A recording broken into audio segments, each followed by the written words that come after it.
Halo anak-anak, apa kabar? Mudah-mudahan semuanya diberikan kesehatan, diberikan perlindungan oleh Tuhan Yang Maha Kuasa. Nah, sekarang kita akan belajar tentang sains. Setelah sebelumnya kita sudah belajar yang berkaitan dengan air seperti kapal laut dan juga kapal selam. Nah, sekarang kita akan belajar tentang angin. Nah, apa itu angin? Nanti akan Mister kasih lihat penjelasannya tentang angin ya. Mudah-mudahan kalian bisa memahaminya. Selamat menyaksikan. Setiap harinya kita sering merasakan angin. Ada angin sepoi-sepoi, angin kencang, sampai yang seperti ini. Tapi, tahukah Anda bagaimana proses terjadinya angin tersebut? Ini jawabannya. Angin adalah udara yang bergerak dan terdiri dari campuran molekul-molekul gas. Angin terjadi karena udara berusaha menyamakan tekanan di sekitarnya. Udara mengalir dari daerah bertekanan tinggi ke daerah bertekanan rendah, sehingga daerah bertekanan tinggi turun tekanannya karena molekul udara berpindah tempat dan menjadi angin. Proses yang menimbulkan angin ini akan terus terjadi jika suatu daerah mempunyai tekanan yang lebih tinggi dari daerah sekitarnya. Tapi, kenapa terjadi perbedaan tekanan udara di sekitar kita? Udara di permukaan bumi menerima energi dari matahari dan berbagai sumber lainnya, seperti kendaraan bermotor, pabrik, kompor, sampai makhluk hidup itu sendiri.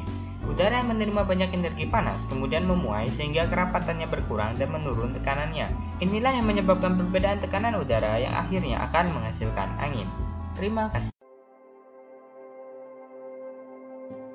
Setiap hari, banyak kegiatan yang dapat dilakukan oleh manusia menggunakan energi listrik.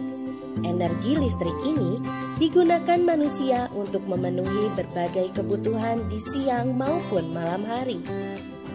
Tapi, tahukah kalian bahwa energi listrik juga bisa dihasilkan dari tenaga angin lewat sebuah alat bernama pembangkit listrik tenaga angin? Pembangkit listrik tenaga angin mengubah tenaga angin menjadi tenaga listrik melalui bantuan turbin yang disebut turbin angin. Angin yang terdapat di udara digunakan untuk memutar turbin angin yang berputar berlawanan dengan arah angin. Ini adalah komponen-komponen utama yang terdapat di dalam sebuah turbin angin.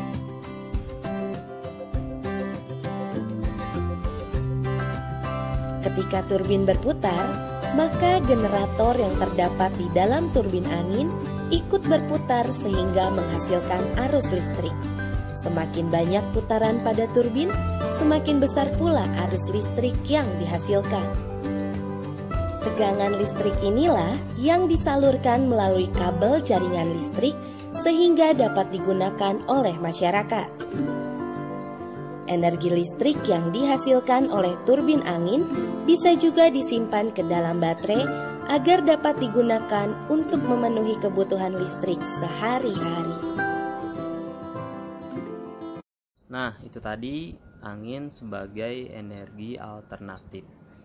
Nah, mudah-mudahan kalian bisa rajin belajar di rumahnya ya, dan kita berdoa semoga kita bisa berkumpul kembali di sekolah kita tercinta. Sekian dengan Mr. Dani. Sampai jumpa lagi dengan pelajaran sains berikutnya. Dadah.